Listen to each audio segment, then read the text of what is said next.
Everybody, it is now turn 3 and the Eastern Pact is going again. Now, firstly, I just wanted to get a correction out of the way. Now, this was something that I'm still confused about a little bit, but what I've done is that, so in the first round, what happened was that I had planned to launch an airborne assault on Denmark, take it, and then once the zone here was contested, you know, with the Russian control on one side and NATO control on the other, I thought that that would then open up this strait and we could sail out to defeat the small NATO task force that was in the North Sea. Now, what I was corrected on is that I couldn't have done that because the two zones were possessed, and now while I intended to do the Denmark battle first, which I did, and took it, which technically would have opened the strait, I guess somewhere in the rules you can't do it on the same turn that it's captured, or open, basically.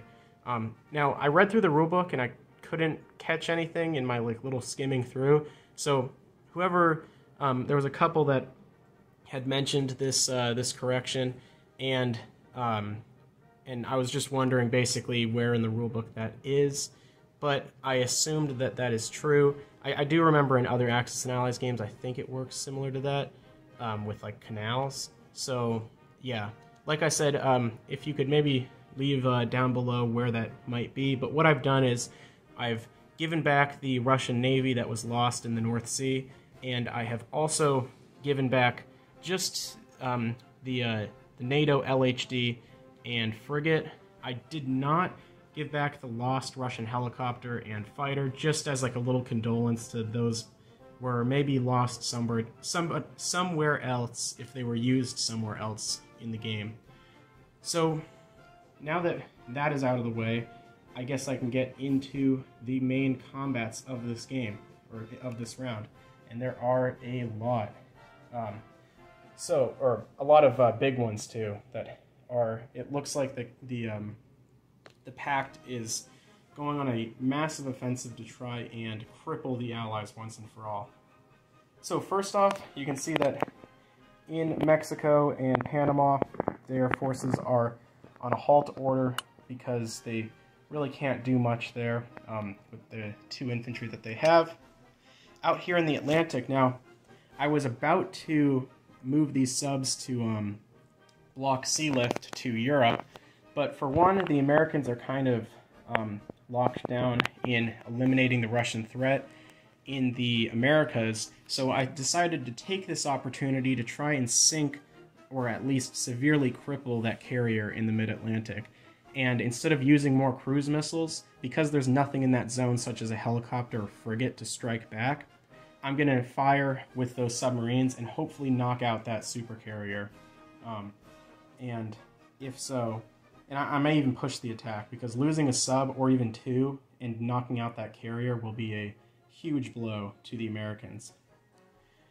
Furthermore, I guess getting into Africa, this turn will likely see the entirety of Africa falling to the Caliphate. The Caliphate rolled and successfully aligned Western Africa, gaining them another IPC and 2 infantry.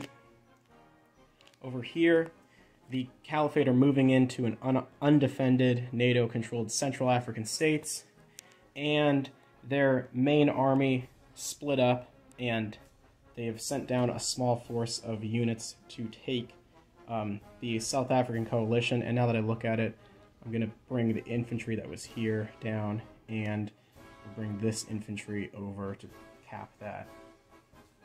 So, getting in up north, first off, we have a Caliphate cruise missile trying to get a hit on this small carrier task force that's still stuck in the Red Sea.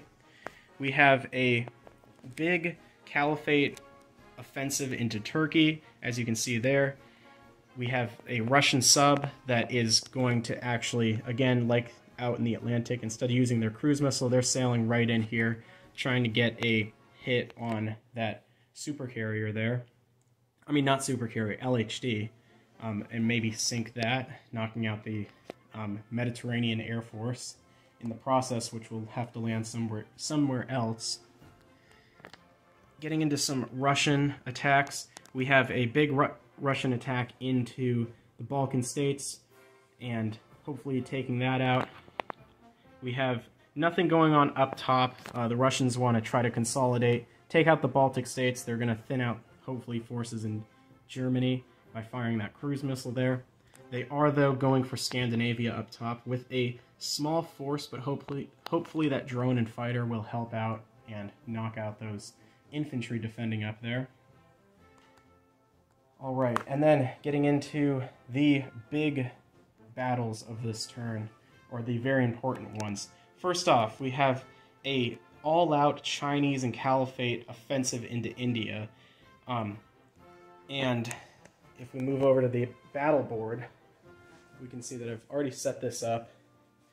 We have the entirety of the Indian Army, including some U.S. support that was sent in last turn, along with a massive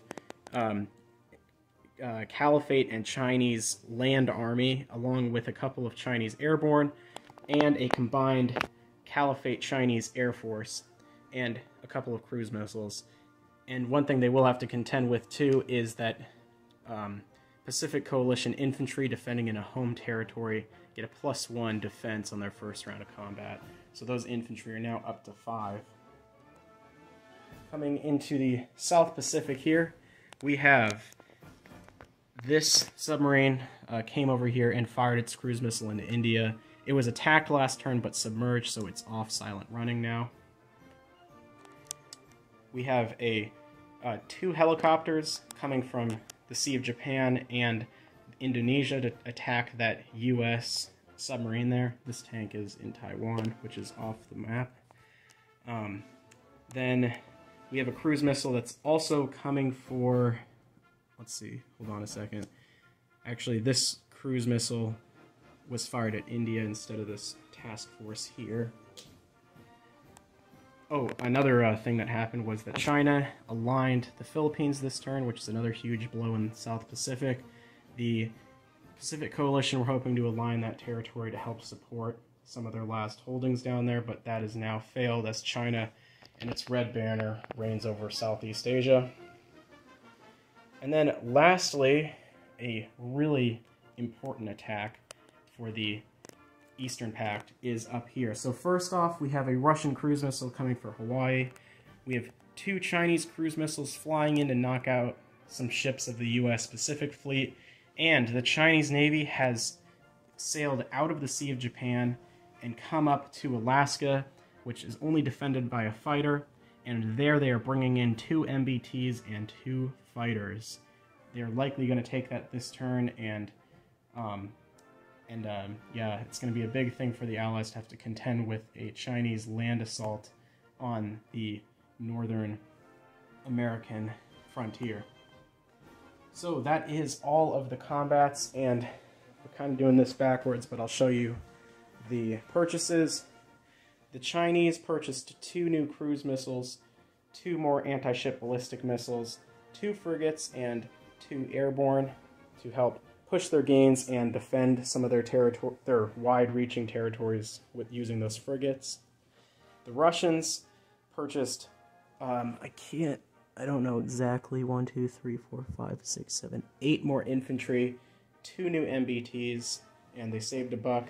That's hopefully going to help them out in the European frontier. Also, they did research next-generation MBTs, so now their tanks defend at an 8, which is pretty nice. And finally, for the Caliphate, they were kind of lucky this turn, so not only do they have a pretty easy time in Africa this turn with the low amount of defenders overall, but also they rolled for Cyber Criminal, which is a special ability of the Eastern Pact, and they were able to gain themselves 5 more IPCs. So you can see with that they bought a new fighter along with 4 infantry, so a little bit of defense and a little bit of offense, as they are definitely a growing economy now that Africa is under their sway. So I will get done with these combats and show you how successful the Eastern Pact is this turn. Right, and that concludes the Eastern Pact's combats.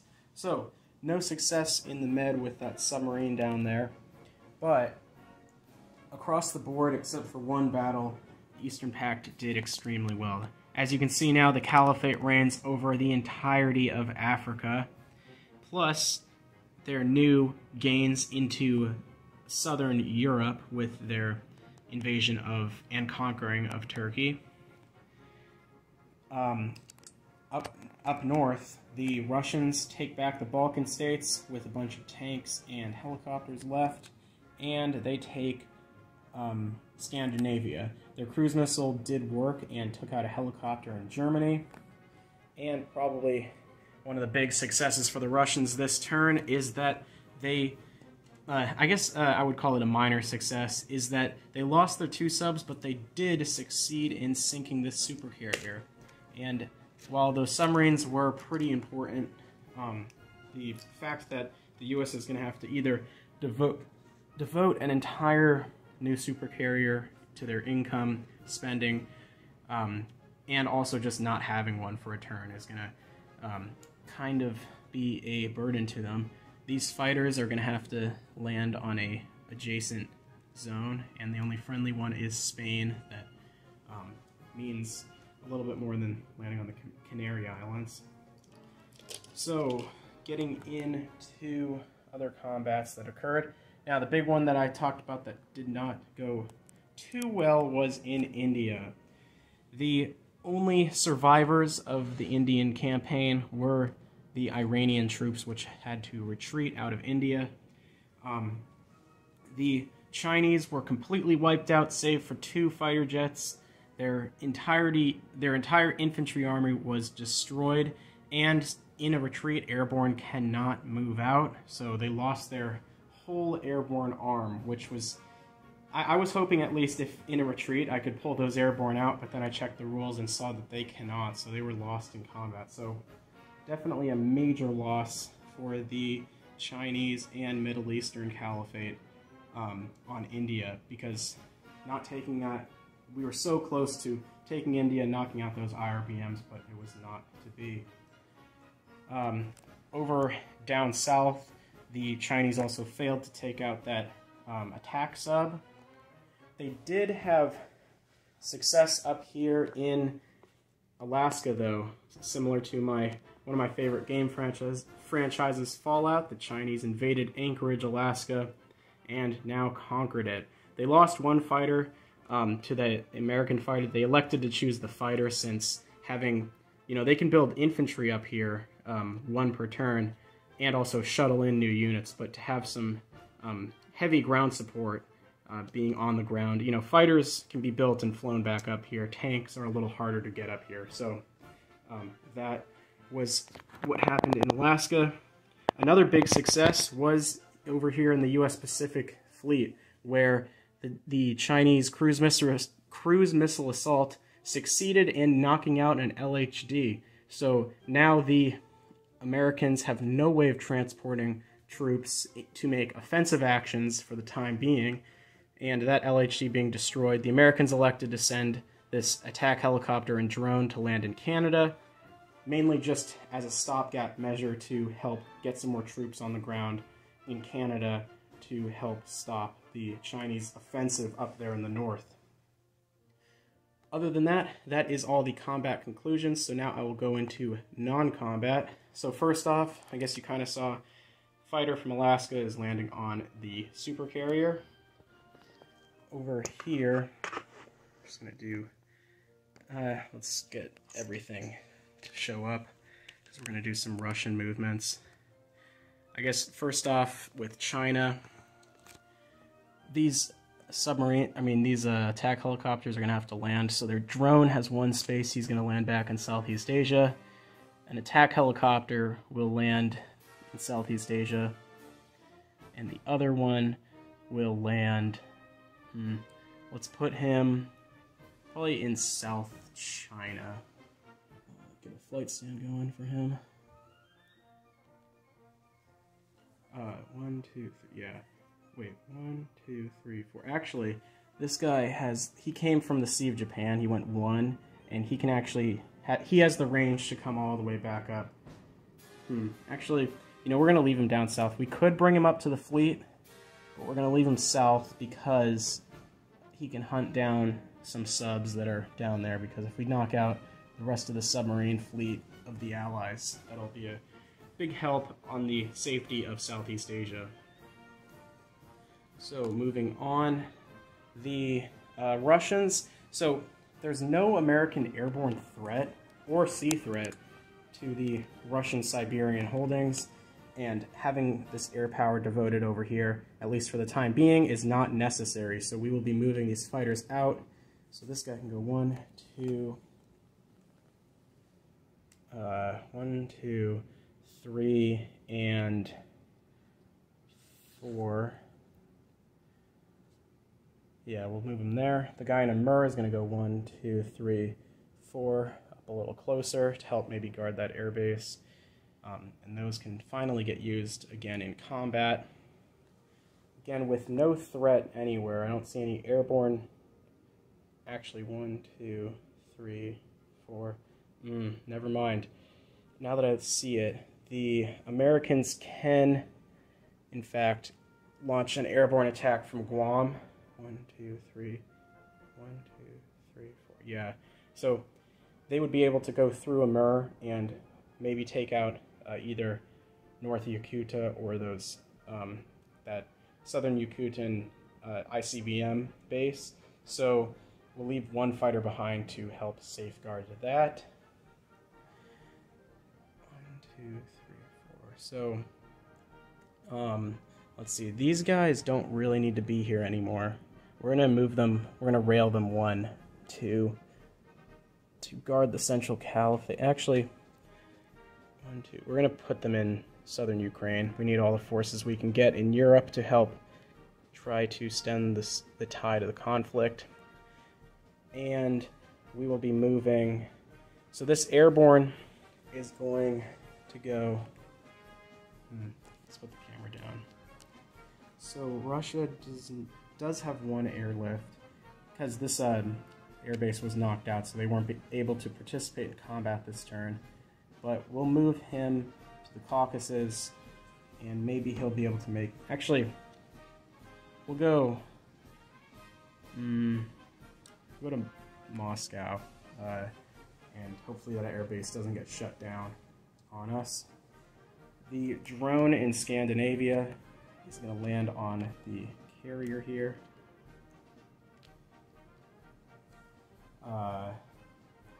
That helicopter is he's gonna go, we'll leave him there in the Balkans. We're gonna airlift 1 infantry from southern Yakutia, and he is going to go to, let's see, do we have any, we don't have any NATO controlled air bases, so he'll be flying to the Ukraine. Actually, that airbase is destroyed, so we'll put him up in northern Russia, because now that I look at it, that's a little undefended. And I think that's just about it for the Russian non-com movements. Alright, and getting up to the Caliphate. So of course their infantry from Iran had to retreat, so they can't really do anything. They have a lot of territory, but not a lot of units to defend all of it. We're going to be moving 1 infantry, actually we'll do 2 infantry down to defend Western Africa. We already have 2 infantry that moved in combat there. This tank didn't do anything this turn, so he can now move, and we're going to put him in Egypt. And we'll move this guy down there. There isn't 1, 2, 3, 4. There isn't a threat to Somalia, so we'll put him in Africa also, or Central Africa also. And that should be just about it for the Caliphate units. They don't have any. This helicopter, I don't know if I want him down there. So he's gonna go, so he went 1, he has 3 spaces. We'll put him back on that LHD. Actually, 1, 2, 3. We'll move him back to the Central Caliphate to defend that zone. Alright. Getting into placement of units, we'll start on this side of the board.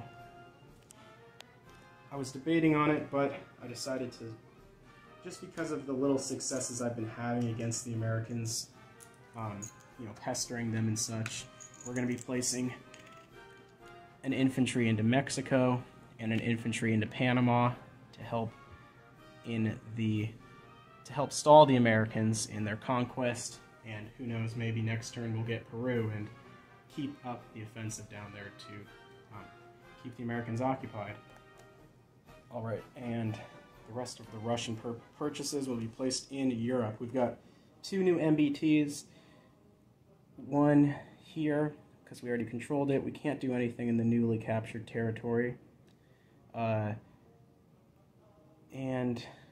one in the Ukraine. And we've got a bunch more infantry left, so one will be going into Greece to help defend. And the rest, let's see here. We're going to go for 1, 2, 3 into northern Russia to help make sure there isn't any sort of amphibious assault. Just looking at it, 1, 2, 3, 4, 5. Trying to make sure that the, let's get it so you guys can see that up there in northern Russia. That's where those infantry just went.